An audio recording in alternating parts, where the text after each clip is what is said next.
Hi, Mr. Silwell.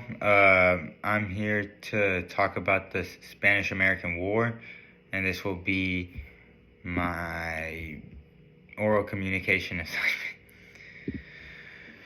The Spanish-American War was a brief conflict that took place in 1989 between the United States and Spain. The war lasted only a few months, but it had significant implications for both countries and marked a turning point in American history. Through this through this communication, I will explain all the major factors that happen in the war, the causes, the major battle and events, the consequences of the war in general, and the legacy of the war left behind.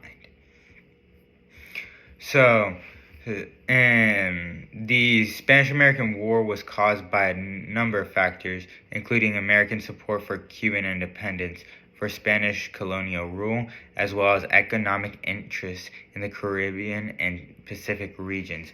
American newspapers such as New York Journal and the New York World played a key role in stoking public sentiments for the war by publishing sensational stories about Spanish atrocities in Cuba. This yellow journalism helped build public support for the war, as many Americans believed it was their duty to help liberate Cuba from Spanish oppression, like it was their duty to liberate themselves from British oppression. In April 1898, the United States declared war on Spain, and the conflict quickly spread to the Spanish colonies in the Philippines and Puerto Rico. The war was marked by a number of significant battles, including the Battle of Manila Bay, where the American Navy under Admiral George Dewey defeated the Spanish fleet, and the Battle of San Juan, where American troops under the command of Teddy Roosevelt and the Rough Riders won a decisive victory in Cuba. And going into more depth of the battles, the Battle of Manila Bay was a naval battle that took place on May 1st, 1898, during the Spanish-American War. The battle was fought between the United States Navy and the Spanish Navy, and it took place in Manila Bay, of course. Manila Bay, excuse me. While the Spanish fleet was under command of Rear Admiral Patricio Montojo y Pasaron.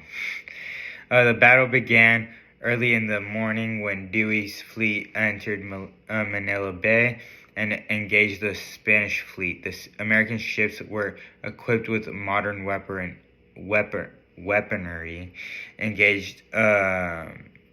including long-range guns, which gave them a significant advantage over the outdated Spanish fleet. Despite being outnumbered, Dewey's fleet was able to inflict significant damage to Spanish ships, and the battle lasted for several hours. And at this time, also, the Spanish were a falling empire. They were losing a lot of power during this time. And because of this, it was such a disadvantage for them to be even fighting in this war, because America is a growing power at this time, and Spanish was a falling power at this time. And this left a huge power gap between America and Spanish, and it was going to be a breeze for America to in this war. In the end, the American fleet emerged victorious, and the Spanish fleet was virtually destroyed. The American casualties were minimal, with only 8 sailors wounded, while the Spanish suffered much greater losses, including over 350 sailors killed or wounded. The Battle of Manila Bay was a significant victory for the United States, as it marked the first major engagement of the Spanish-American War and demonstrated the superiority of the American Navy. The victory at Manila Bay also had important strategic implications, as it allowed the United States to establish a naval base in the Philippines and gain control of the islands. And then another major battle that occurred at this time was the Battle of San Juan, which occurred in July 1st, 1898, which was fought between the United States and Spain and Cuba, and it was led by William R. Shafter. And the battle began when the American forces advanced up on a hill known as Kettle Hill, which was located near San Juan Hill.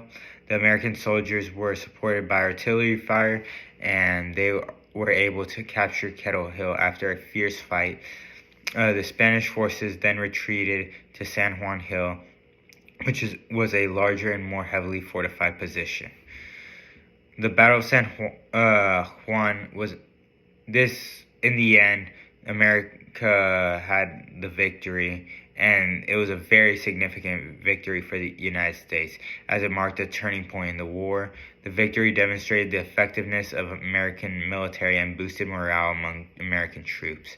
The battle also had important strategic implications, as it paved the way for the capture of the city of Santiago, which was a major objective of the American forces. The Battle of San Juan also had important cultural and historical significance, as it helped to establish Theodore Roosevelt's reputation as a national hero and leader.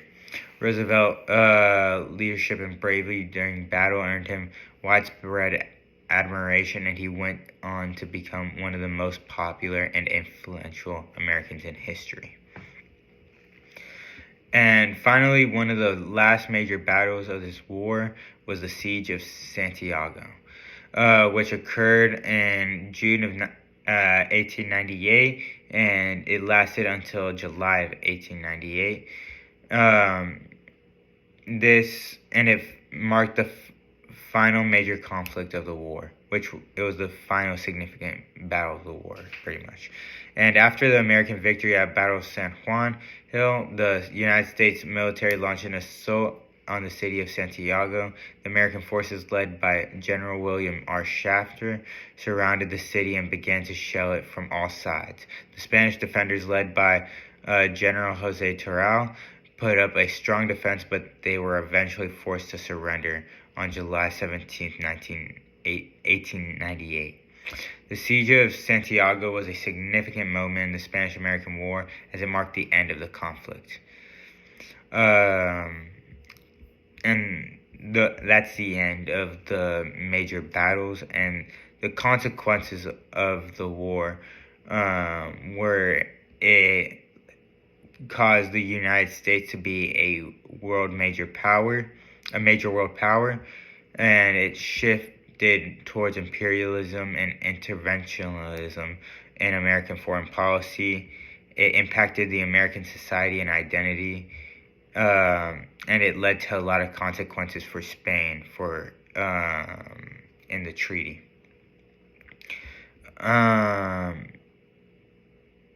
And another significant impact on American society from the Spanish-American War, particularly in terms of race relations and national identity.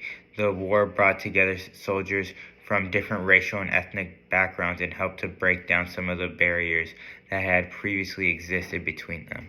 However, the war also reinforced ideas of American exceptionalism and white superiority, particularly in the treatment of the Philippines, where American forces engaged in brutal tactics to suppress the independence movement. The legacy of the war left an impact on the American foreign policy and expansionism, long-term consequences for Cuba and the Philippines, and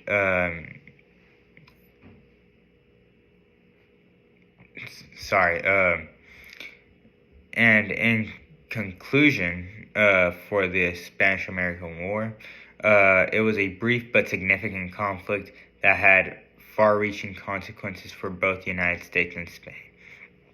Before I forget, also in the beginning of the war, the United States had promised that this war wasn't to capture land, and it turns out later on that their intentions were false, or they might have not been wrong in the beginning, that it might have been a truthful statement that they said they weren't going to their plan wasn't to capture land from the war, but they ended up, once they captured the amount of land that they did from Cuba, Philippines, Guam, all those places, they ended up settling down and occupying those regions until they were eventually pushed out of those regions.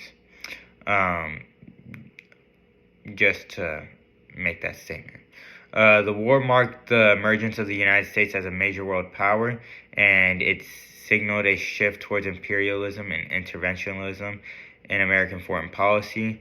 The war also had a significant impact on society and identity, and reinforced ideas of exceptionalism and white superiority.